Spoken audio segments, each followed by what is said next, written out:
The three of you are staring at me. It's a lot of pressure here. Oh, Ian's staring at me too. Hey everybody, this is Dov Kelmer for DKE Toys TV, and welcome to episode 1. Ah! There it was. Was that it? No. Let's try it one more time. This is terrible.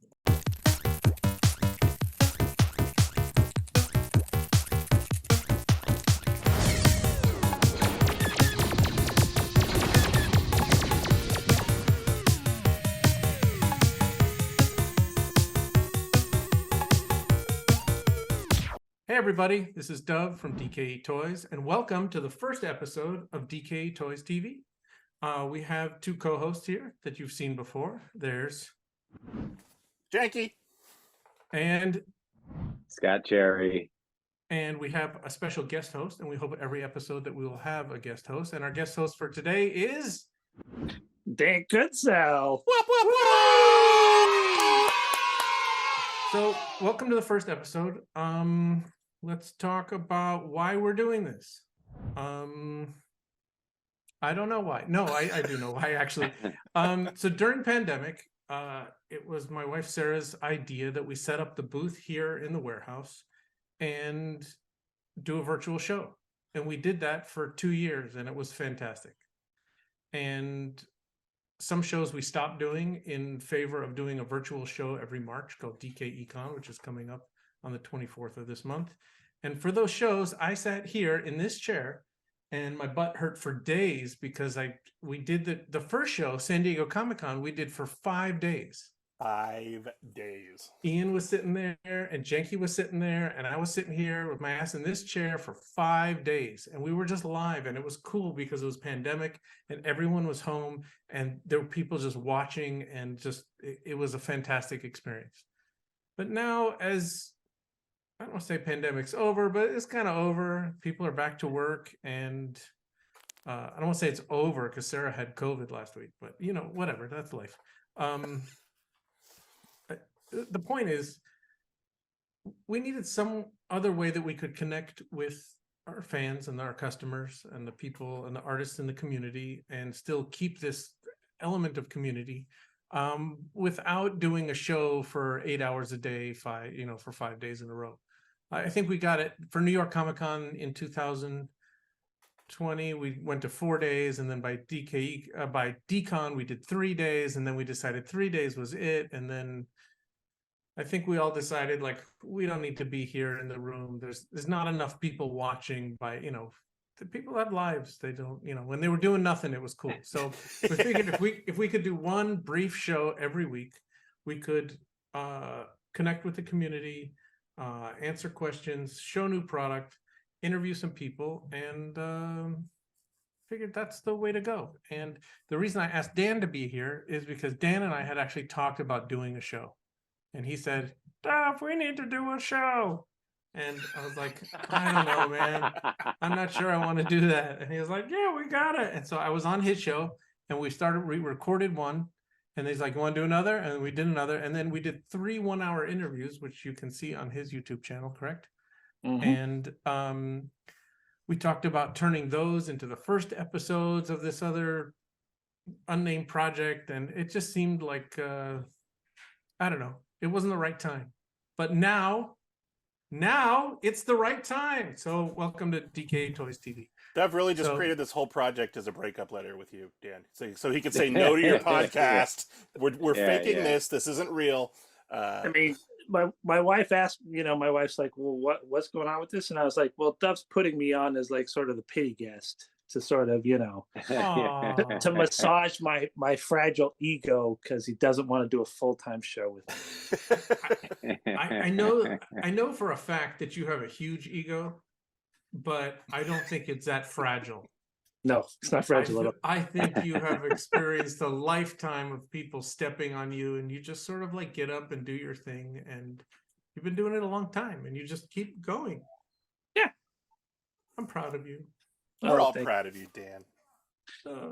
Yeah, well, no, and I mean, the show I envision is very different than what this show is going to be, and I understand that. And And I've loved seeing the evolution of this through the convention shows, and I'd sit there and watch them, and I think, I think once, now that you sort of tasted the spotlight, you just want more of it.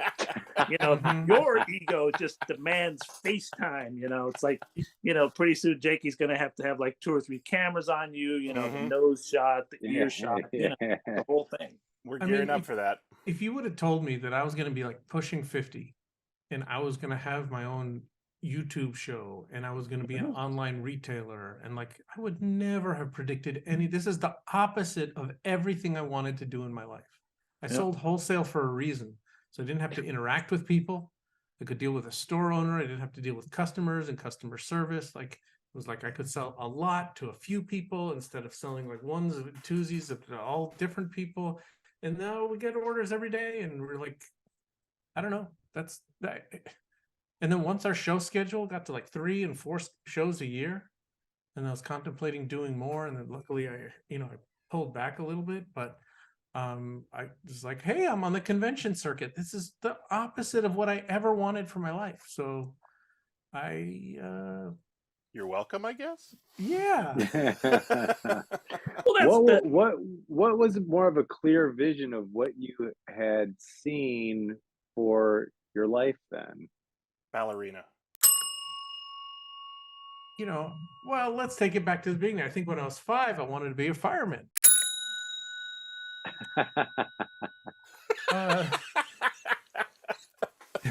What is he saying? Are you making fun of me? Making fun of me to my face?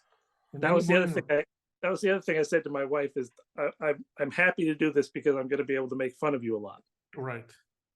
I think by the time I was 13, I wanted to be a special effects artist. What's so weird? I feel like so many kids around that age, it must have been like in Fangoria magazine. Absolutely. Or something. Like, I feel like half of my friends wanted to do that too. And I heard an interview with what's the special effects artist that did what's that? Stan Winston? I'm just throwing. It wasn't Stan Winston. It was the guy that did Bill Tippett, American Werewolf. Rick Baker. Rick Baker. Yeah, Rick Baker. He put out a book, and I listened to every podcast he was on, and everyone that interviewed him, they all said, "You know what? I wanted to do this when I was a kid." And I was like, it's so weird how like every kid like sees horror movies and is like, "That's what I want to do. I want to do special effects makeup." That's interesting that you say that. And then what I found is, so the magazines at the time, like I was reading Cinefex and Cinemagic and Starlog and Fangoria and like all those magazines. Famous Monsters. And when you come to realize that most of special effects at the time was like digging ditches, right? It's like, okay, we need this practical effect. Dig a ditch from there to there. Yep. Right? Like when it dawned on me that I wasn't going to be one of the guys at Lucasfilm, like, what do you call the main special effects guy? Like the like at ILM, it's like Dennis Murin. He's like the main guy on a movie. It's like the special effects supervisor, right? Sure. So unless you're like that dude, right, you're still trying to do what the director wants. So then I decided, okay, I wanted to be a filmmaker. And I went to film school and I made a movie and it was fine. It was all right. Got on the Sundance Channel and into some festivals and whatever. It took me 7 years to make a movie, made no money. And all that time, money was just flying at me for toys. Like toys was it. Like I'd have to decide, do I want to work on this creative project that might have a benefit years down the line, or do I want to sort this stuff and go sell it tomorrow? And then it's like, and then the other problem generally with filmmaking is you don't get to own your own work. And I couldn't really see myself working for other people and making something for them and like then giving away my child to somebody else to exploit it. And the movies that the documentaries that I wanted to make in my head were just really depressing and would really be things that only I want to see. And what's interesting, and interestingly enough, about the documentary that I made, it's called "Won't Anybody Listen."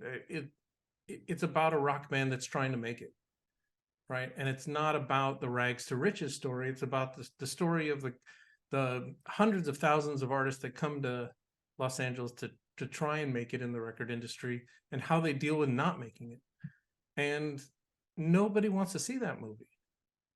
You know, nobody wants to see the underbelly, especially if they don't make it.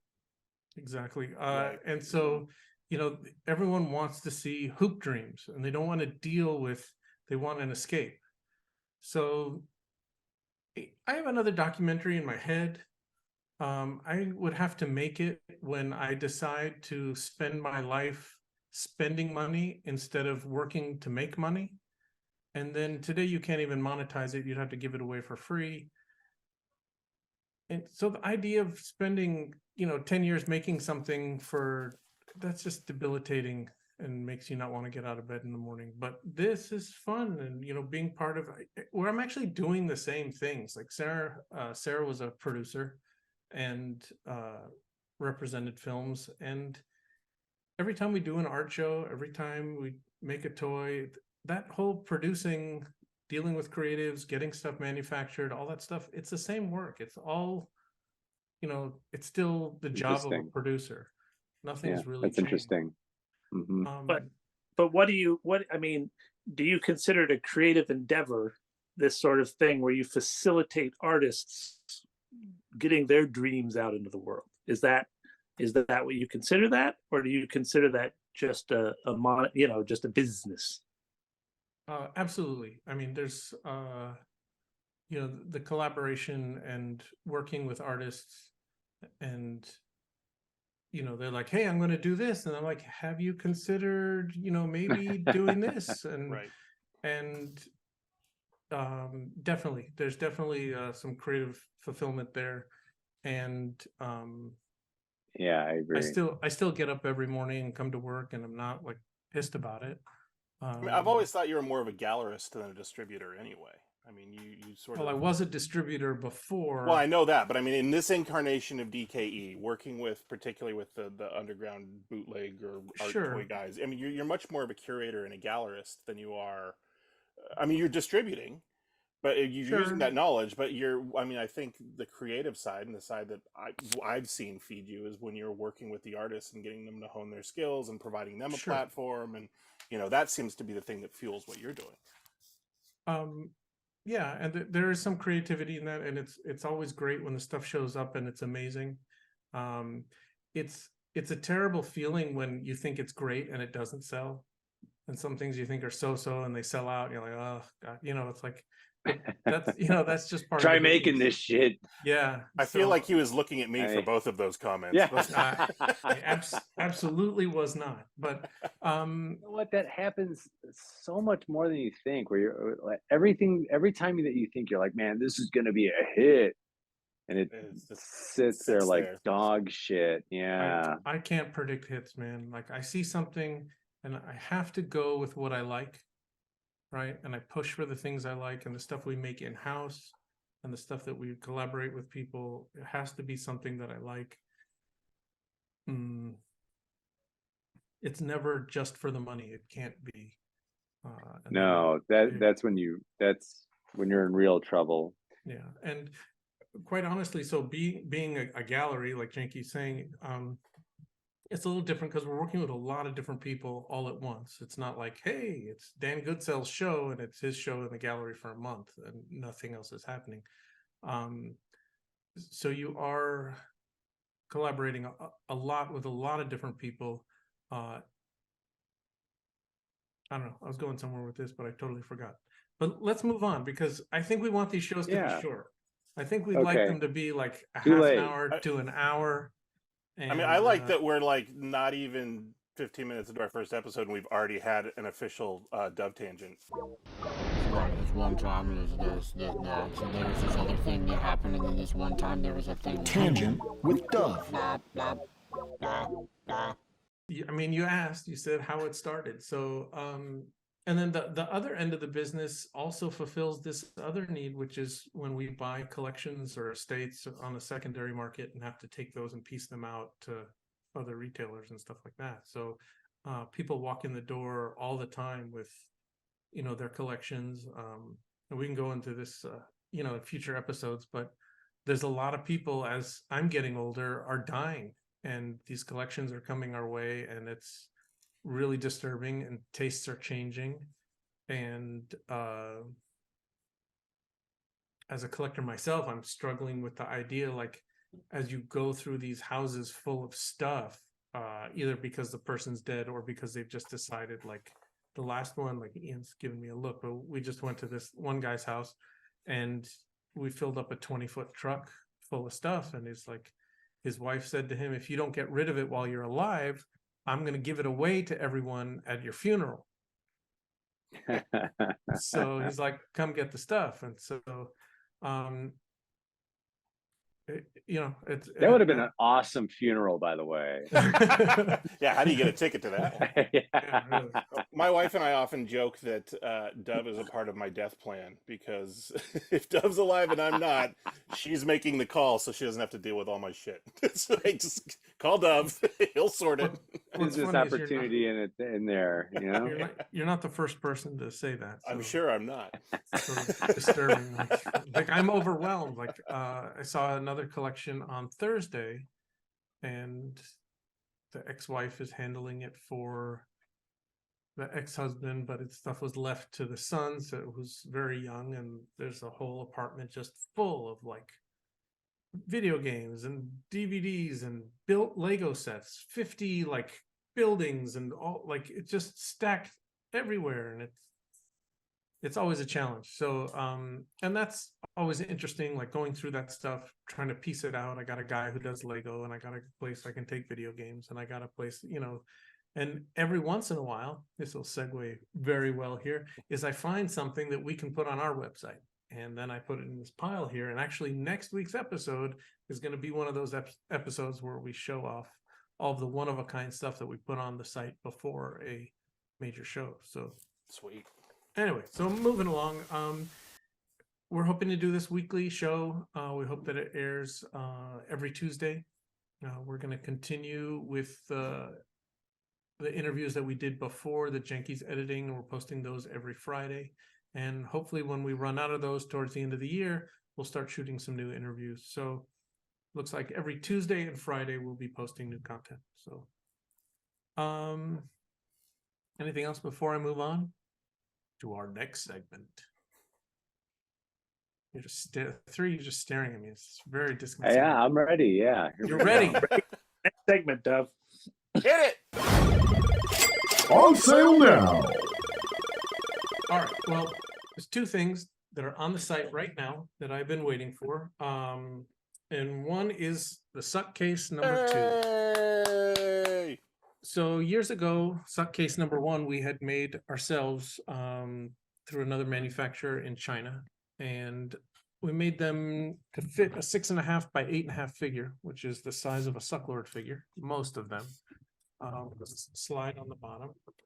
There's slides out, but that got really complicated. I'd have to wait till I had a minimum number of orders, and I don't know. Anyway, so we started selling cases for Gonk, and Gonk has been making them in the traditional sizes that we sell on our site. Also the 6x9, we have them in different thicknesses, but if you go to the Gonk website, they have them for turtle figures, Masters of the Universe, you name everything. They make them for the vinyl display cases, you name it. And then I was like, hey man, I don't really want to manufacture these anymore. You're the case guy. Why don't you make some psychedelic cases? And so they did. And what's nice is we had them make extra wide rails here so that it could fit cards that are a little bit smaller. Their quality is fantastic. They try to have a minimum number of glued parts. So as many places as they're able to bend the acrylic instead of gluing it, they do. And it makes for a much more stable case, and it's a whole lot prettier. And these are on our site right now. They're $25 each. Is that right? Yeah. Wow. Yeah, and they're beautiful. They're So, awesome. There you go. Suck case number 2 on the site now. And they're not just for your Sucklord figures. They're also for if you have gotten any of the recent hand-drawn or painted figures from DKE, like Albert Reyes or That's true. Anything 6.5 by 8.5. Yeah, is actually on a Sucklord sized card. So drip face, all of those. So if you have any of those figures, they fit perfectly and beautifully in the Gonk cases. So not just for psychedelic. And that's really a great, if you're spending $100 on an original piece with, card art on it, buying a $25 cases, it really sort of like ups the display quality of it. If that's sure. Yeah. I have one here. I think I took all of mine to my other studio space, but I can't show it off this time, but next time. All right. So, and then the next thing, it's a project that I'm really proud of. These are on the site now. Is the Resin Master signed print. Woo! And so beautiful. Years ago, I asked Jason Chalker, Manly Art, if he would do an illustration for this case, and we made 100 cases. Super 7 made them for us. It was, I think, the red was the Hellboy case, so we piggybacked their production run and just asked the factory. They're all, if you look at your vintage cases, the images are sealed inside, and what I asked them to do was just to leave the side open so that we could slide the art in and out. And then I went and had the art printed like there. We made 100 of these, and these all sold out a couple years ago. And then I had the crazy dumb idea of making prints and asking all the artists on the print to sign it.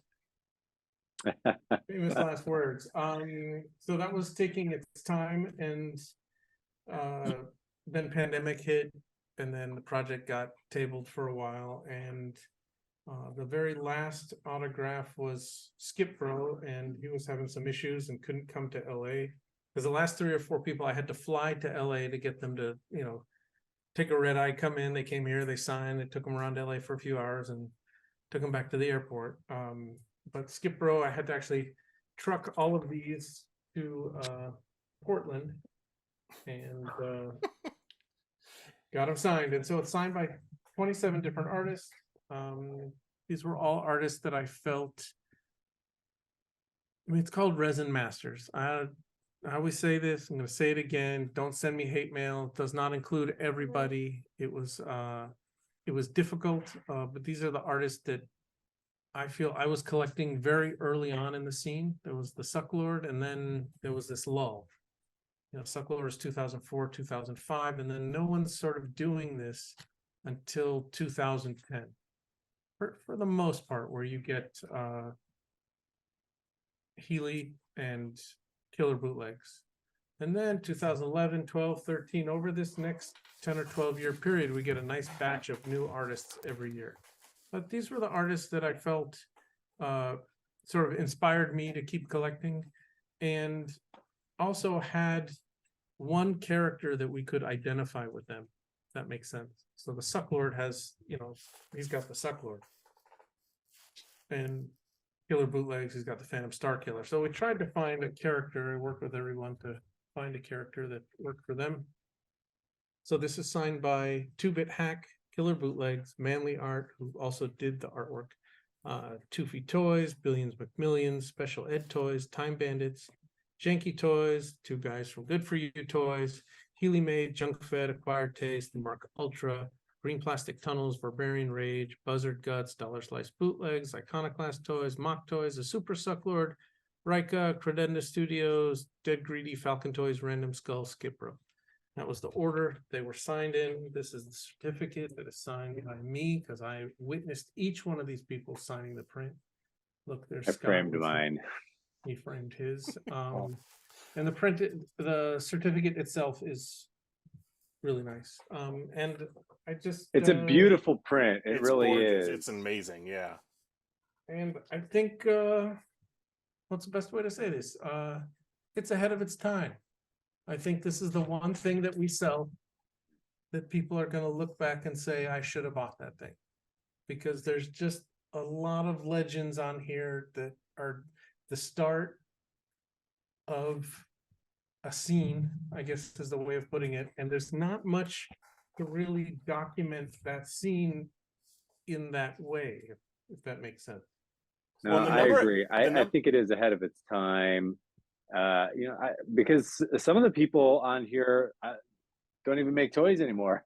That's what I was gonna say. The So, number like- of artists on there that you can't get a piece from anymore. Like, this is the only way you're gonna get a representation of their work at this point, you know? Yeah. I feel like had the Sucklord continued to do what he did in a vacuum with no one else, it would have been fine. He'd probably still be doing it today, but it's really all the other people that came in with, because at the beginning, everyone thought like if you made an action figure, you were just a Sucklord ripoff, right? But it's more nuanced than that. It's like there's a lot of different artists with different styles that communicate what they have to say in very different ways, even though it's just an action figure. So anyway, there's 100 of them, but there's actually not 100 of them because one of each of the edition went to each of the 27 artists. So really there was only about 70 for sale. We've sold a handful of them, so there's still some left. They're $195 each.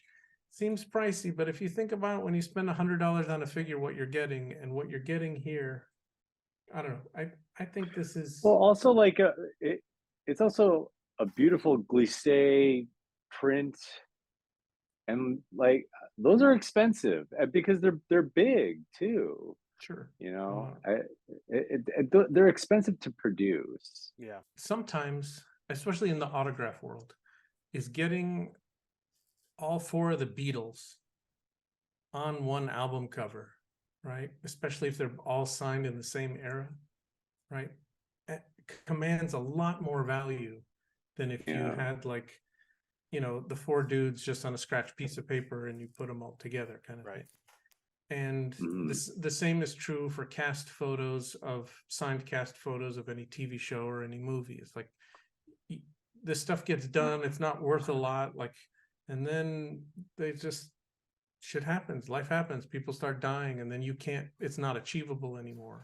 And then these signed pieces become very legendary. So the story I've told before was when I was younger and really into sports cars and going to baseball card conventions, there was this one company that decided to do a print of the best 50 basketball players of all time.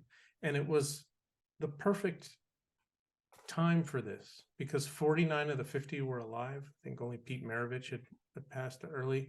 And it had all the classic guys. They were all alive. Elgin Baylor, Jerry West, all those, original Hall of Famers were still alive. And then it was already into like Michael Jordan's, career. So and I remember that I could have had one signed by 49 of the greatest basketball players ever. I don't know, it was a few $1,000s or whatever it was. I couldn't afford it, right? But now it's like $50,000. Jeez. And that's all I have to say. So, so book your No, $50,000 right now. $195. A lot of blood, sweat, and tears. I think it's ahead of its time, but it's also because I feel like this is still sort of a new art form. Yeah. And I think it's going to grow and grow and grow and get bigger and bigger and bigger.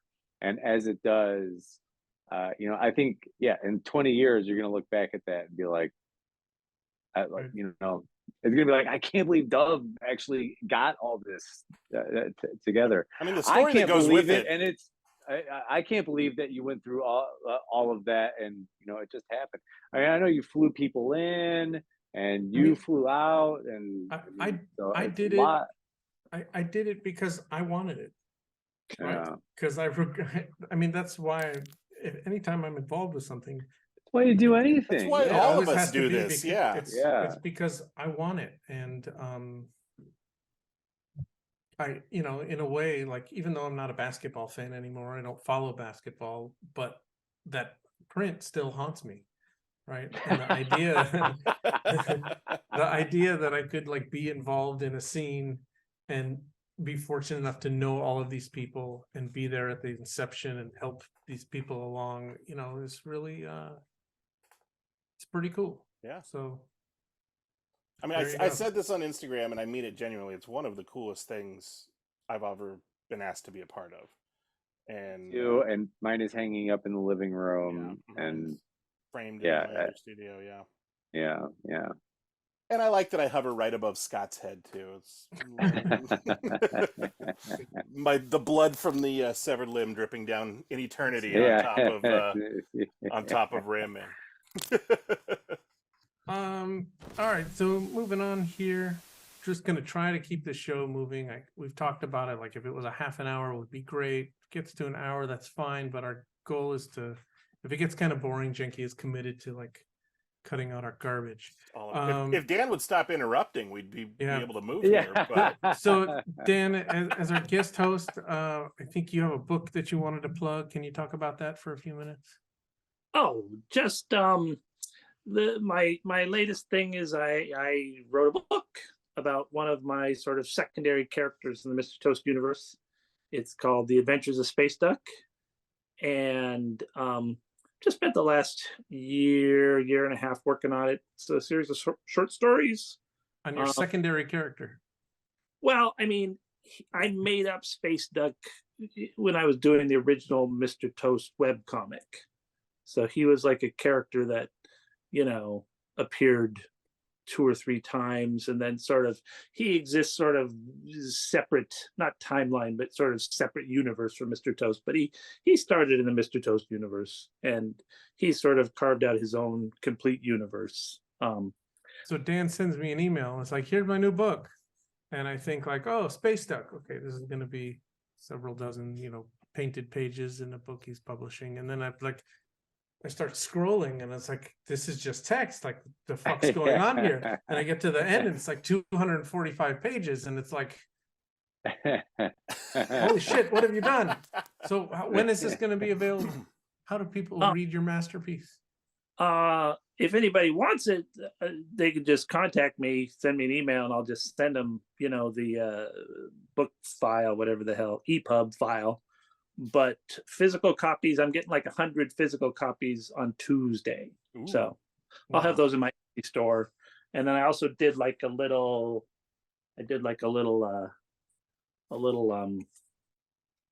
print on demand book of a bunch of paintings. And so I'll do like a little thing where it's this book and the written book will be a sort of special thing. Like that'll be like a little signed edition, and then if you just want a book, I'll have those too. But that's amazing. So this awesome. Everyone should get one of these, because the story about like the first edition of Harry Potter, right? God, yes. In the UK, there's only I think 500 or 1,000 copies made, and half of those went to libraries. Oh wow!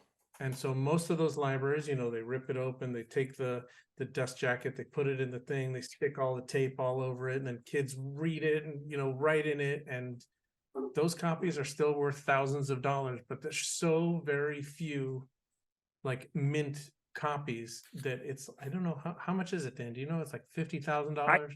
Oh, I'm sure it's $50,000. It's like, it depends on the condition, obviously. But, yeah. And then the same thing happened for the US edition, which is not as valuable because it's not, it's valuable to people in the US, but the UK version is the very first one. But when half of your books go to libraries and get ruined by children, that just makes, and then it's Harry Potter and it becomes a household name, then.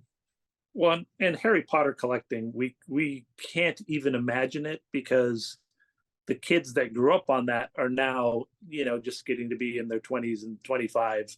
And so when those people get to be 45 in another 20 years, it's going to be $1 million book. Yeah. It'll be $1 million book for sure. It'll probably be like one of the most expensive, like modern first editions ever. Absolutely. I mean, it's already up there, but it's still pretty crazy. So just because Dan's here, I'm just going to show you a few things that we have on the website right now. He made a series called Action Figure Bootleg. Mine is hanging on the wall. Yep. And if you open each one here, he did an original painting. You look at that. And and it's a bootleg. So good. It's so amazing. He had to actually go and procure like legs of Snake Eyes and Lightfoot, Captain Gridiron, and all these. So they're all on the website now. They're fantastic. It's a way for you to own an original piece of Dan Goodsell art. Show you another one because this is. I like the packaging too. Yeah. Yeah, Dove was like, you can't do them this size. You got to do them on the right size cards. Blah blah blah. And I, of course, this is not going to fit in a suitcase, Dan.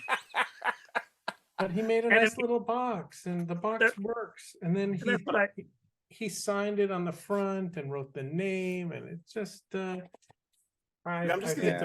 It looks great in a frame. It's a perfect size to be framed. Mine is in a gaudy gilded frame hanging on the wall next to my television. I think they're fantastic. So moving on, our next segment's called News and Reviews. And now it's time for News and Reviews with DKE Toys.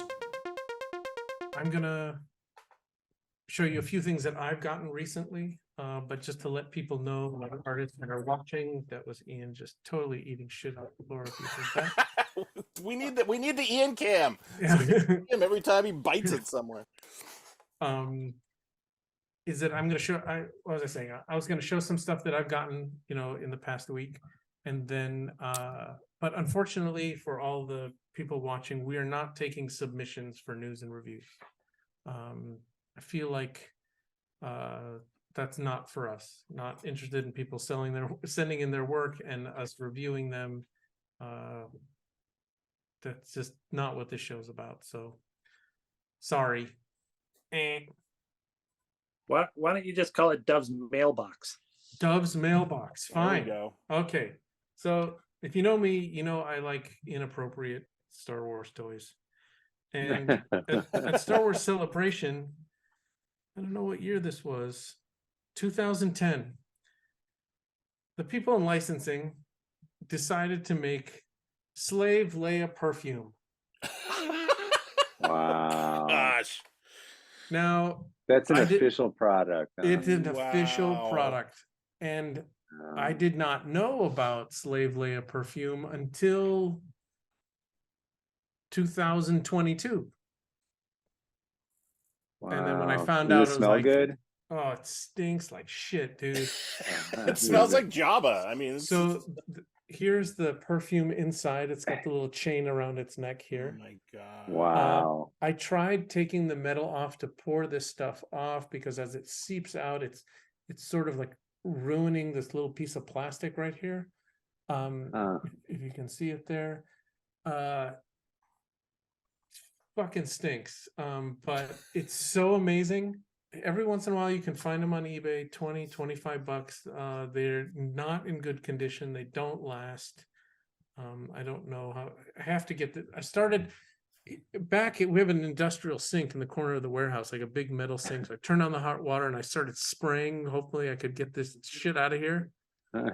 Dude, we were walking around like it was just like this stink is like the endocrine disruption that was just happening because of this. It was just like, just penetrating my blood-brain barrier and giving me a stroke. It was unbelievable. Then and now it's slowly eating through the sink, so you're gonna have holes in the sink. Unbelievable. And then Ian, just to be a dick the other day, we were out working in the warehouse and we were talking about it, and he had the unfortunate job. We got this collection with this artist had customized these beer bottles. And the option was throw them out or attempt to empty them. But they were painted with a silver paint pen. And that means if you look at it, it scratches off the glass. Right. So we had to test.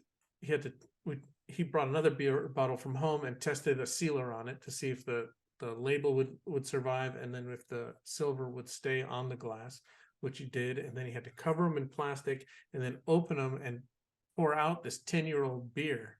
And so to be a dick, he started, it stunk so bad, and everyone's like, oh my God, what's that smell? And then he starts spraying the Princess Leia, the Slave Leia perfume just to cover it up. And like, I was just dying. It was like, Yeah. So, Wow. all right. So another few things I'm just going to go through real quick that I got. I like Ronald McDonald toys, and I found this on eBay. I don't know why this was a good idea, but this is called Alley Quack by Ron English. I I saw this, I showed it to Ian, and he's like, "Oh, you have to get that." It's like it's shaped like a bowling pin, but it has breasts for some reason. I don't know why. To talk to Ron and ask him what the motivation. This was made by, who made this? It was made by Pop Life. So I think Wow. Pop Life makes the stuff in China. It was $30. That's bizarre. It's like a rubber chicken, but it has Ronald McDonald colors, and it's a Pretty bowling great. pin. there you go. Multi-purpose. What else did I get? Yeah, it's pretty bizarre, man. From Awesome Toys and Skullmark, which is a company we used to distribute for, and these are available. So this other one, if you type in Ron English Duck on eBay, hopefully it'll pop up. I don't know. So from the company we distributed for was Awesome Toy, but they're also called Skullmark. Skullmark. They make amazing They make stuff. really good stuff. Yeah. But the website is toyunderground.com. We have a branding issue here, but Yeah. I got Robert Cobb. Oh, they made a Robert yeah. Cup. Oh man. Oh, that's That's- awesome. Yeah. Really cool. Yeah, you can't get the original Robert Cups anymore. They became too popular. Those, yeah. Those vanished, and then everyone that got it hung on to it. Yeah. And then I also they have a line called Galaxy Commanders. That's right. Oh, cool. And so Galaxy Mhm. Commanders are bootleg vinyls of a bootleg 3 3/4-inch Star Wars ripoff. Hmm. It came out in the Yeah. in the They 70s. made, all of them. Yeah. And so the bodies are all the same, and he just changes the heads and repaints them, and he made a what was this Man, one those called? are awesome. Yeah. This one Very is cool. really, really special. And then when I go through these collections that come in, I like to pull out, obviously it's sort of magical when you go through and you find something you've always wanted. Sometimes I look at something and you don't know you want it, and you're like, oh, that's cool. And sometimes I have to like take stuff and put it on the shelf, and then it's like, oh, I own that. And then a month later, I'm like, okay, I'm done. And then I can sell it. Sometimes I keep newer stuff, and then older stuff I get sick of. And when you sell toys, it's sort of, I don't know, I would say a benefit of being able to do that. So something I pulled out that I didn't know I wanted. Oh, cool. Original Gumby and Friends. I have another one, and I'll dig it out for another show. It's called The Many Faces of Gumby, and it's got What Gumby. year is in, like- that from? Oh, Ian is going to go get it. This is 2001, so this is now over 20 Oh, years okay. old. Wow. And so I saw this, and I'm big into, I like stop motion animation, and I just thought this is fantastic. But on another show, I'll show you the Many Faces of Gumby. It's another pack, and it's got a green Gumby, and then a red one. It says he's angry, and then the yellow one, he's happy. And it's like, because in designer toys, like people are always making like there's sort of this like Warholian concept of making the same toy in all these different colors and how they lined up, and then having a mainstream company make all of these Gumbies. It was cool. You got Alright, that and- Gumby set at DCon too. That was all the different colors of the big vinyl Gumby. Yeah, And when you this look at them as one-offs, it's like, but when you put them all together, it's like this kind of totally different Modern art. experience. Yeah. And then I got Davy and Goliath. Davey. Davy. I don't know if any of you have ever seen this show. Dan, did you watch the show as a kid? No, I mean, we saw it as a kid. We did not watch it as kids. It was freaking terrible. Yeah, it's Yeah. awful. It Well, was, it's like it's put on by the Lutherans, right? yeah, it was Yeah. super Christian-y, and it was fine. All the morals were, fine for everybody. Like as a kid, I don't think it was. I don't remember anything super objectionable. I wonder if I watched it today, like if I would dare to show it to my kids. But I will tell you about this one episode that they no longer air, and you can Google this. Oh no. It was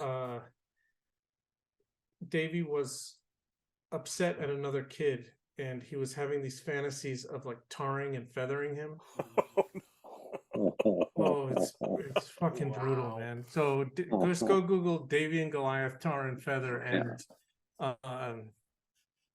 ooh, rough stuff there. I know. Didn't Adult Swim have a cartoon Moral early on called Oral. Moral Oral? Yeah, Yeah, which was their parody of it, which was. And I think that Davy and Goliath, you know, the dog being the boy's sort of his conscience, like his Jiminy Cricket, sort of. I don't know this for sure, but it seems to have a very Calvin and Hobbes, you know, sort of element to it. So I wonder how that trickled into Bill Watterson's mind, but that was, I don't know. There you go. Dove's mailbox. Dove.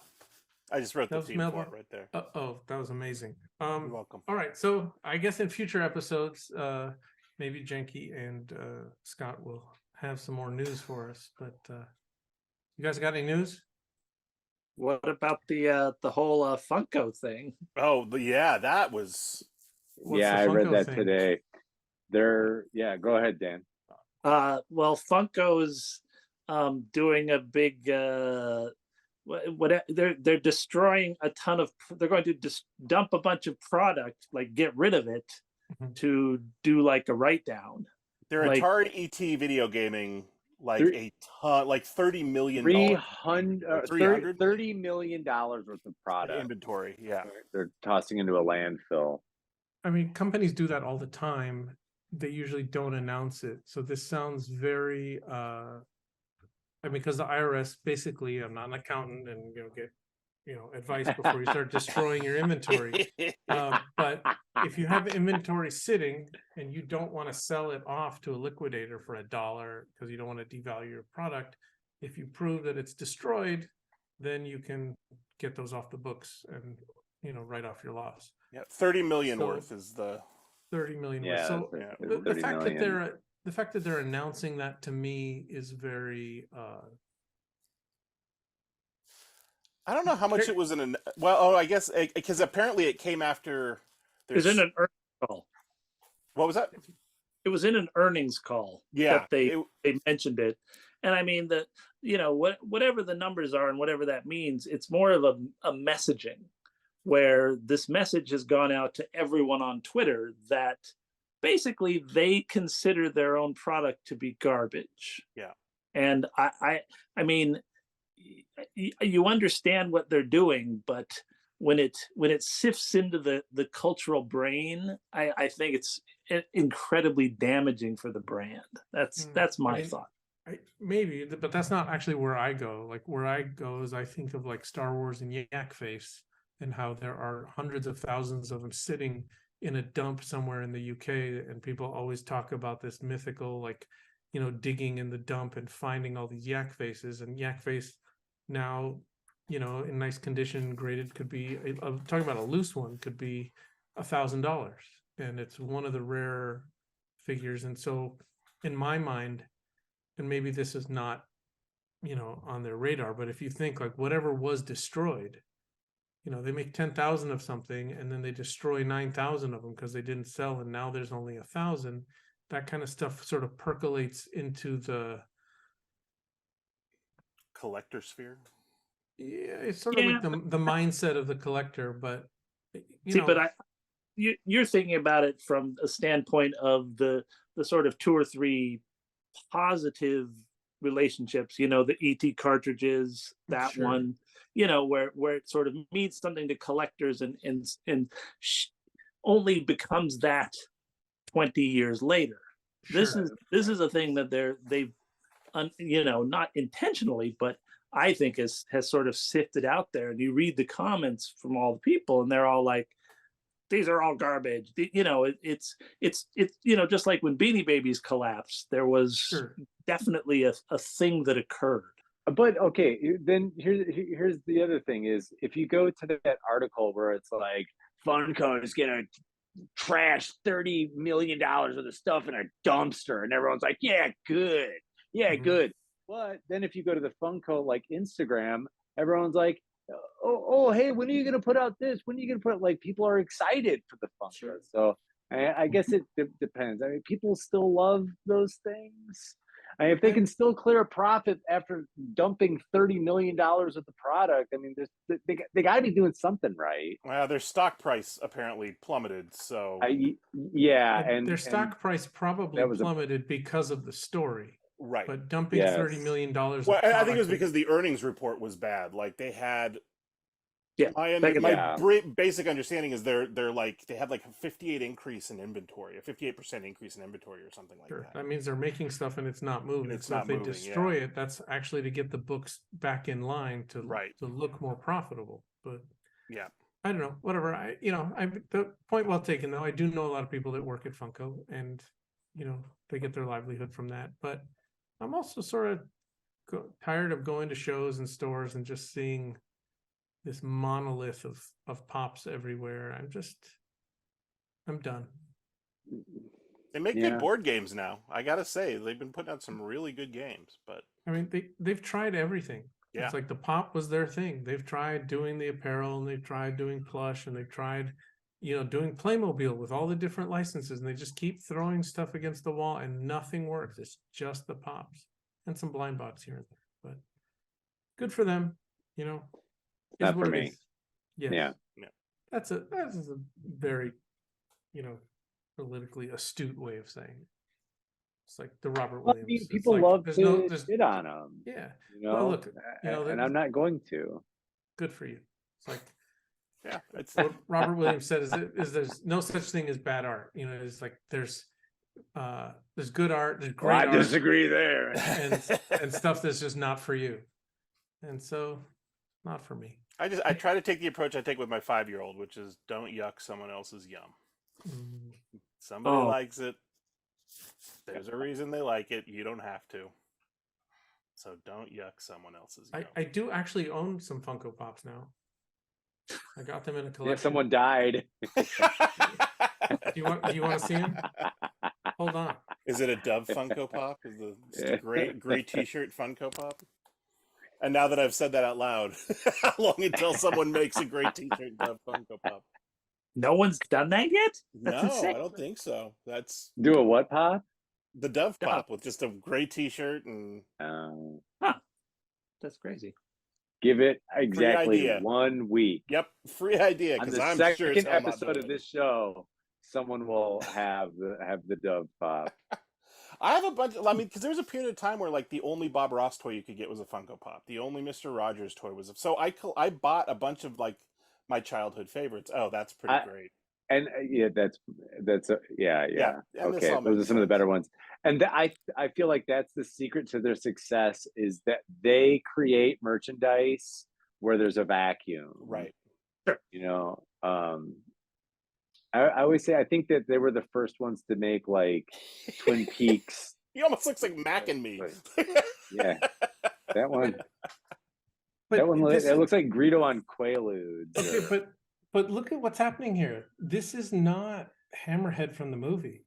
No, that's the action figure. This is a Kenner Hammerhead. Yeah. Mm-hmm. And so they were loose in a big box. Is the Greedo with the green suit too? Yeah. Oh yeah. Yeah. Boom. Is there a snaggletooth? Did you get the 4? Yeah. And they have to be head knockers, I think, because bobbleheads, because probably the toy license, it would have interfered with their Hasbro license, is my guess. Yeah. I just figured like they were there, they were all in a box, or at least 3 of them, and then I don't know how I got the 4th one. Had to come. I've got, here's my 2-1B shelf, and is the 2-1B Hasbro Kenner? No, it's. It actually. Yeah, it is. It is kind of. It's sort of like. It's honestly, it's the body design of Power of the Force and the coloring of Kenner. Yeah, that makes sense. Yeah. So maybe I'm a hypocrite because I actually own a few pops, but hey, is what it is. I like Taylor Swift. I don't need to listen to her all day. I understand what you're saying with the pops. You can like a couple and still be really annoyed that, You walk. Hot Topic is a pop store. I don't know why that would annoy you, but Dove does do most of his shopping at Hot Topic. Dan, do you got any pops? I have one custom one that I did of a character that I did for a little while on TikTok. Do you have it handy? Yeah. Since we're all showing off our pops. Our pops. I have zero. That's how Scott's showing off. Look at that. Wow. Oh, okay. So I bought 2 different pops, and then I married them together, and then I ground him down and painted him. Nice. Yeah, unfortunately, I think the head one was kind of like a $20 pop because it was a slightly rarer one. Welcome to the bootleg world, dude. Where you're like the only head that works is a $50 Boss Hog figure. I actually take that back. I have some psychedelic pops. So he bought a bunch of wrestlers, like in like the little Speedo, and then some stormtroopers, and he painted them pink, and he made some gay Empire pops. Sure. And he might have a Sucklord pop. All right, well, let's go to our next segment. From the vault. This week, we're going to talk about Left Coast Graphics. And Left Coast Graphics makes these stickers. And you can go check him out at, he's at Left Coast Graphics on Instagram, and his website is leftcoastgraphics.bigcartel.com. And so this is fashioned after the original certificate. mailer, That's cool. The mail away, the early bird kit. But it's a sticker set. Oh, neat. Oh, that's cool. And they're on his site. Some of these are sold out, but there's newer ones that you can get, and they're $10. I don't know how you get. I mean, he's basically turned all the vintage Kenner action figures. Oh, that's a clever idea. Into vector graphics.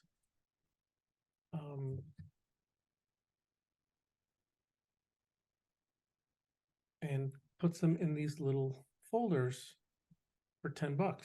Huh. Yeah, that seems like a terrible business model. Volume, except that sir. they're Volume. except that they're fantastic. It's just 10 stickers for $10. That's incredibly well. This totally could be. Oh yeah, metallic. I saw the R2 had the shiny Hollow. head too. Yeah, These could totally Neat. be $20 and still sell out. Wait, are these licensed? No. Oh. Although Yeah. although Gentle Giant did hire him to make a bunch of pins, and then I believe on his website he has he makes his own pins, but it just his the graphic design capability of just taking these toys from that I have nostalgia for and turning them into these stickers and making these, like, I think like Hasbro or Lucasfilm should just buy all these images from him. I mean, he's just made a library of all of them. Ian just grabbed this. This is a Gentle Giant 2018 convention exclusive, and this was the 4 Cantina Alien pins. But he sells T-shirts. Wait, those are enamel pins? These are enamel pins, and most of what he has on the site right now are enamel pins. Oh, neat. Super talented guy. Here's his Cloud City set. Wow, those are cool. and it's really smart doing the sets like that because he's Ice adding a Planet. storytelling element to buying stickers, where you're buying the nostalgia of the mail away and then carrying that through. Those are awesome. Astromechs. Oh. Astromechs are robots for the uninitiated. There's bounty hunters. Those would be awesome as like a color form set. They look like that. They just they do.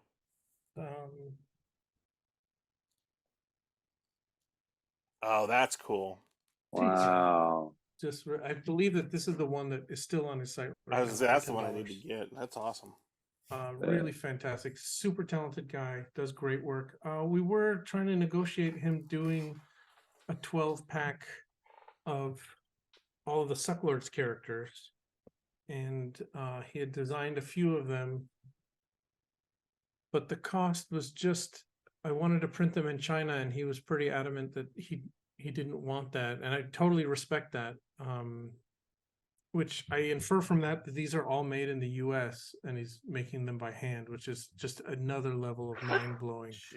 But in my mind, what I had They're envisioned was, wow. right, was a pack like this of like 12 psychedelic characters that came die cut in, Kenner graphic style in an envelope like this. That would be cool.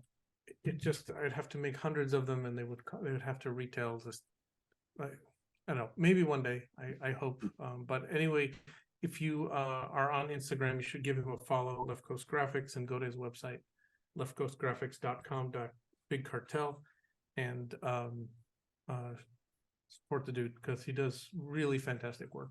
Sweet. And just, I have like the instant, like, little nostalgia, like strings being pulled. Very, anyway. Those are very cool. What else we got going? So we're running a promotion right now on the site. If you buy at least $20 in the store and you add an invisible sucklord to your order, we will, these are $20. We will refund you the $20, so you basically get one of these for free. We are trying to figure out how to do codes. We tried it today. It didn't work. Doesn't seem to do what we want. But we can talk more about it next week. But just know that if you're watching the show and you place an order of $20 or more, and you include one of these in your order, we'll refund you. Or if you contact us through Instagram or email me, dketoys@gmail.com, we will throw one of these in your order just to see how many people are watching and how many people made it this far in the show. That's the real challenge. Very Make sure to follow us on Instagram at DKE Toys. Subscribe here on YouTube at DKE Toys. If you're happy with what DKE Toys does, go to Google and please leave us a review. We're unfortunately not allowed to be on Yelp because we're not open to the public. So didn't we leave Yelp reviews one time? I think they were Google reviews. Yeah, Scott had people do that for. Yeah, Scott was pissed that there were like 10 good reviews, and then there was one jerk who was like, I was at New York Comic Con and these fellows didn't even look at me, and I'm never buying their product again. And Scott was like, this is terrible. And then he just started this campaign. It's like we started giving out prizes, like who could leave the best review. It was fantastic. It's a lot of reviews about t-shirt color on there, as I recall. Yeah. If you want to send us a note, DKE Toys TV @gmail.com. If you have questions, you have comments that you want Janky to read on the air, we're gonna have a segment called Ask Dove Anything, so you can just ask away. It's not the look on Dan's face as soon as you said that. It's not Dove will answer everything, but it's called you can Ask Dove Anything. You can ask. So definitely any kind of comments, and Janky will probably be reading the comments to us that are left on the YouTube page. But do you want me to do my announcer voice? We'll this episode was fantastic. Next week's show is March 14th.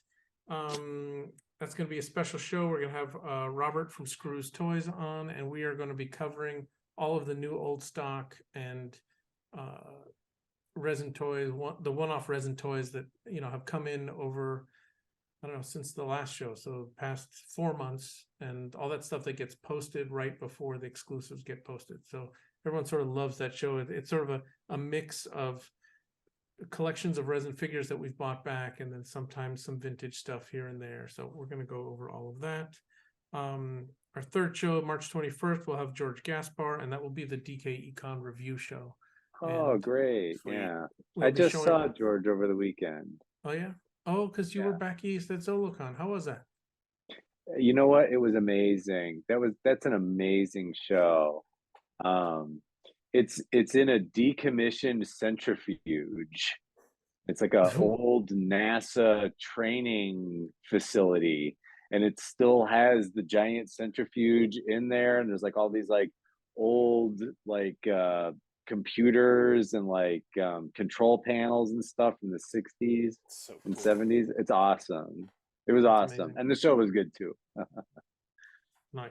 Well, so next time, before you go to the show, that's something you could cover in like news and reviews is about this show.